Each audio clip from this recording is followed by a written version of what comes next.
This is my family. Thanks for the great day. And I'm telling you now, nobody messes with my family. I think film should be like a library, you know, with as many different... the only limit should be the imagination of the writers and people who make the films. Well, indie films are the best films. They really truly are, you know, because they're the stories that come from the streets. They're not Spider-Man, they're not some guy in a cave, you know, they're not five guys knocking about a load of cars, chasing a Russian or something. All them films are great in their own genre, but these films are what really matter, and these films are the beating heart of what goes on in communities all around the world. How important is he to film an independent film? It's massively important because he's an institution. He makes things happen. He also he does the red carpet, but he puts films on in the community and for charities and stuff to make it like for the people, and he is an institution because of that. He cares. Everyone, I say it all the time, to be more Ken. Ken is the loveliest man. But I thought he was going to be a bit like full of himself, but then once you speak to him, you realise how much of a kind man he is. Like, he always puts himself on your level, if you know what I mean, and he says it straight, and then he tries to comfort you as much as he can. So like, he made you feel relaxed on set, or like save you up, like, cause I had a bit of a breakdown on one scene, but he took time out of that shoot just to like let me calm down and sort myself out. And to be honest, yeah, I really respect that man, and I've took a lot from him. Hi, Rosie. Wake up. Dad will go mental if you miss school again. No, if you don't move, then you're going to get a ticket. Oh, Rosie.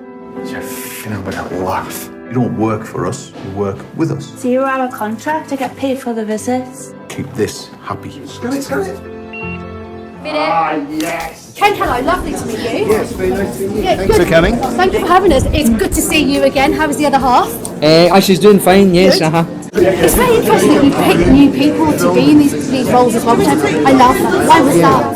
Well, it's very important that the audience believes in the people that they see on screen. You know, so if it's somebody you recognise from other films, well, it kind of destroys their credibility. But also, you want people who know the work, really, who know what it is to be a driver, to be a working man, what it is to be a care worker, and you have a real credibility. And also good, because they've got to bring it to life, you know, you've got to care about them, you've got to weep with them and be angry with them and laugh with them and share their conflicts, you know.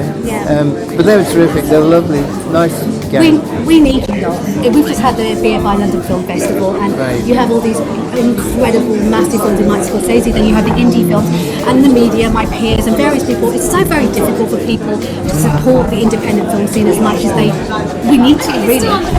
People like you guys, that, especially you, 50 years.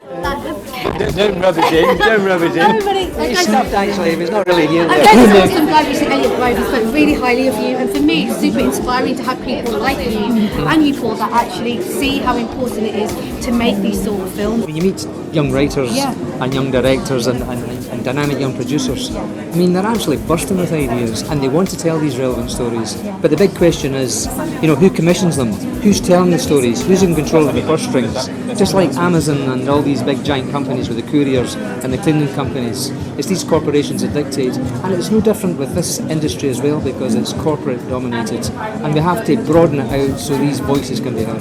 I'm somebody who supports independent film, but I also love mainstream cinema. I'm the girl who goes to cinema twice a week. There's all this debate at the moment around Marvel and DC and indie films. I feel like there's a place for both, depending on your mood, but I do think it's important for us to also take time to really appreciate real stories, because it can make a change and start a conversation. Ken, I'd love your opinion on it, because you are our Martin Scorsese, so tell us what you think. I think film should be like a library, you know, with as many different... the only limit should be the imagination of the writers and people who make the films. So, and what we have actually is a tiny fragment of a library in cinema. It's very limited, it's dominated. If it doesn't have an American accent, people really question whether it's a real film.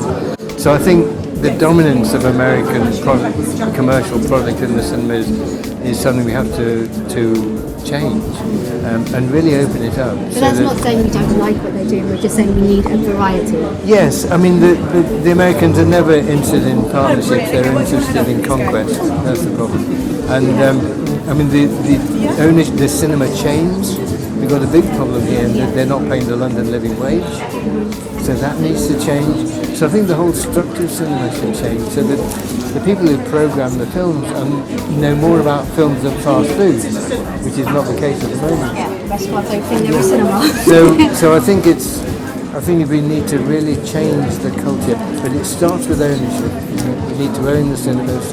We need a whole different system of programming, and then we can make the diverse world of cinema available to everyone. This is where it's at. Vindaloo. Got to be hard to take this stuff, do you know what I mean? So, All right then. luckily now.